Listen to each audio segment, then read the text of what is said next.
With 2024 coming to an end, I want to take some time to make a War Thunder 2025 wish list. Basically, describe how I think War Thunder can be vastly improved in this next coming year. This list is in no particular order of importance. I think everything on here would be a very welcome change, and I do plan to make a video just like this one, but kind of in reverse, where I talk about the things that I like most about War Thunder, because I don't want to just come off as negative and complaining. I just think genuinely these things would be great for the game. And the developers have made some strides at making the game a little bit better, especially so this year, so I do appreciate that, and I want to recognize that in a future video.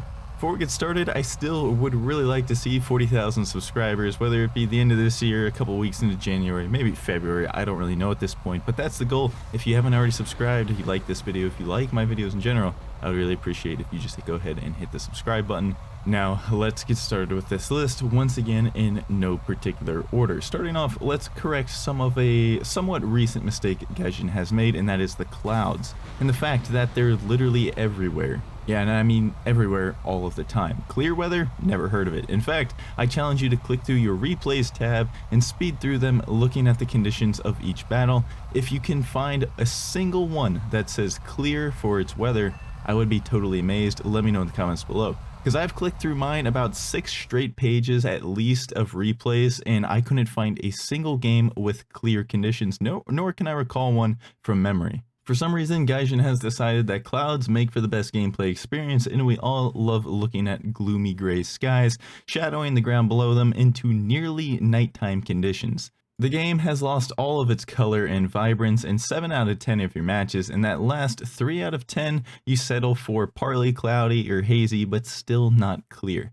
Clouds ruin spotting, they make the game look ugly, and sometimes will even spawn at terrain level on some maps such as Spaceport and Rocky Pillars. And in conditions like that, the game becomes nearly unplayable. It's extremely frustrating. And aside from that, P-51s, MiG-15s, or even F-4 Phantoms would never be cleared to fly in these conditions where clouds are present below 100 meters, where they're nearly touching the runway, from a realism point of view anyways. So the idea that 95% of the vehicles in War Thunder would ever be fighting in such conditions is completely fictitious. So GAIJIN, please ease up on the copious amounts of clouds you've become obsessed with over the last half of a year. And speaking of clouds, did you know that clouds are client-side? What is client-side? Well, client-side in a video game refers to the entity being rendered and loaded on a client basis, with the alternative being that the entity would be rendered and loaded on a server basis.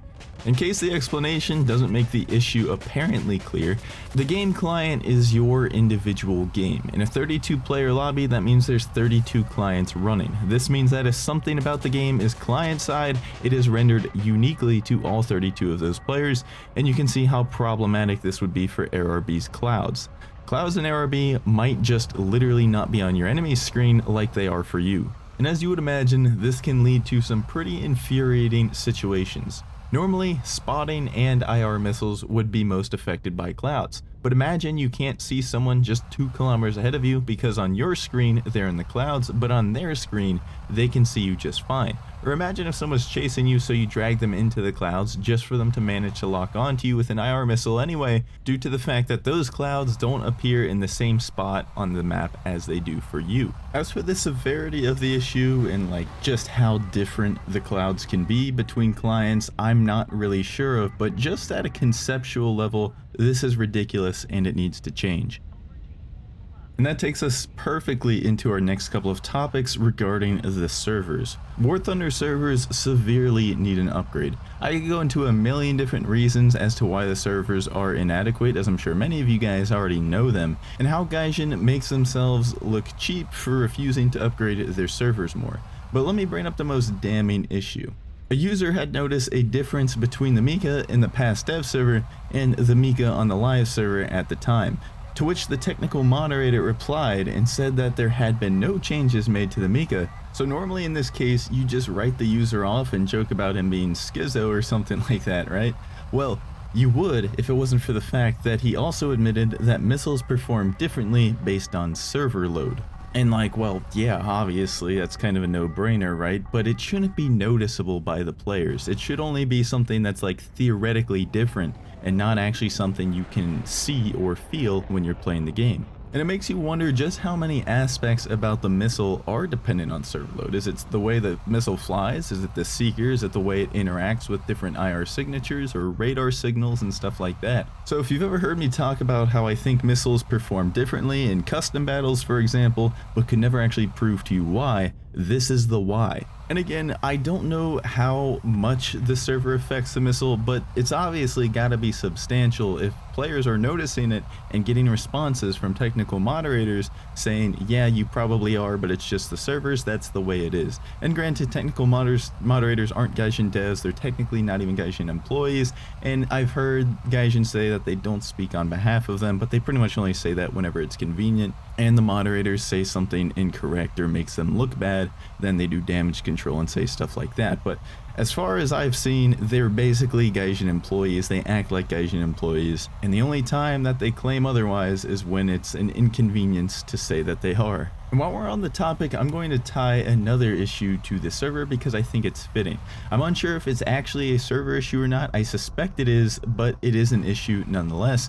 And I'm talking about map rotation, or rather the lack of. I'm sure we've all played matches of ARB, and I hear it's the same in ground, to where you basically get nothing but the same map for 30 minutes or sometimes an hour straight. With how many maps there are in War Thunder, this seems extremely unlikely, and the fact that it happens every day, many times a day, tells you that it isn't just unlucky odds, this is a real issue. Whether it's a cheap map selector algorithm, poor servers, or whatever else, I don't really know, and I don't care. This shouldn't be an issue, and War Thunder is the only game I've ever played where something like this is even a thing. So let's find a way how to fix that in 2025, GAIJIN. Now let's talk about crew lock. Why does crew lock even exist? What purpose does it serve? Well, to be honest, I'm not entirely sure myself. The only practical purpose I see crew lock is to help with preventing people from joining lobbies and leaving immediately if they don't like the lobby, or if it's not favorable, not a good matchmaker, not a good map, whatever it may be. And while that is a worthwhile cause to attempt to prevent, I don't think the crew lock is the solution. More often than not, crew lock punishes players who disconnected from the battle due to server or internet issues, had their game crashed, they got rammed by a teammate on takeoff, or make an honest mistake and just crash into the ground in a dogfight or something like that. Hell, sometimes crew lock even glitches and occurs when you are eliminated from the battle by an enemy, seeing a message in the kill feed and appropriate changes to the scoreboard and all, just to return to the hangar and be crew locked anyway somehow. None of these happenings need to punish a player and keep them from playing the game. Crew lock is one of the most anti-player features I've ever seen in all of gaming, full stop, and this feature needs to be removed, or at the very least entirely reworked, and different preventions for leaving matches too early need to be in place. Far more often than not, crew lock is punishing the wrong people. Now for the last topic of infrastructure style issues, the matchmaker. The matchmaker is absolute garbage, and I think it really just stems from GAIJIN being hellbent on their 10-second queue times, but it needs to change regardless. There's far too many occurrences where one team will have all 4 of its highest battle rating vehicles, then basically filled with the next highest battle rating possible for the lobby. Meanwhile, the other team has basically a full team of the lowest battle rating possible for that lobby, or at least some variation of that scenario. The matchmaker needs to do a better job of matching teams with similar BR vehicles.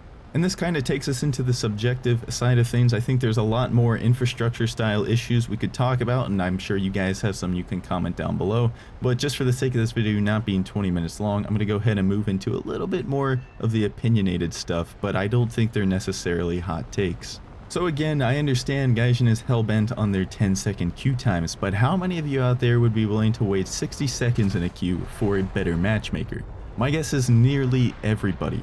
GAIJIN has made it very clear in their actions that they are not in favor of decompressing the BRs and giving us the amount of BRs that we actually truly need, because if they were, we'd be well into the 15s by now. So if that isn't possible, why not just lower the BR spread of a matchmaker to 0.7 rather than the full 1.0? And like any of these points, if you have a counter argument, by all means, please let me know. I might not be seeing something correctly, might be missing some context, but I think most people would agree a 0.7 matchmaker is probably going to be much more enjoyable. For example, if you're playing a 3.0 right now, you have the chance of getting a full up tier into a 4.0 game, of which you can see a maximum of 4 4.0s and any number of lower BR vehicles, Or you can get a full down tier to 2.0, of which you will be one of the 4 3.0 vehicles in that lobby with any number of lower battle rating vehicles. I propose we take the same matchmaking concept but make it a 0.7 BR spread instead. So if you were in that same 3.0 vehicle, the highest you could possibly go would be 3.7 and the lowest you could go is 2.3. And of course, if necessary, we could change the maximum number of top BR vehicles in the lobby from 4 to 5 or 6 if need be, and I think this would provide much needed relief to vehicles that are just blatantly outclassed in up tiers, as well as keeping them from clubbing too hard in their down tiers. And just to clarify, if you're in like a 0.7 battle rating vehicle, like a 3.7 for example, the highest you could go would be one of the 0.3 BRs, like 4.3.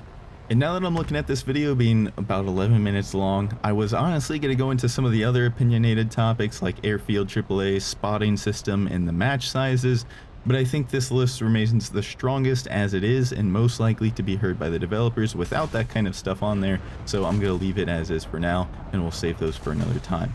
What do you guys think of my proposed changes to War Thunder? Mostly ARB, of course. That's really all I play. It's all I talk about on this channel, so that's really what I'm talking about in this video. Let me know in the comments down below what you think, and I'll see you later.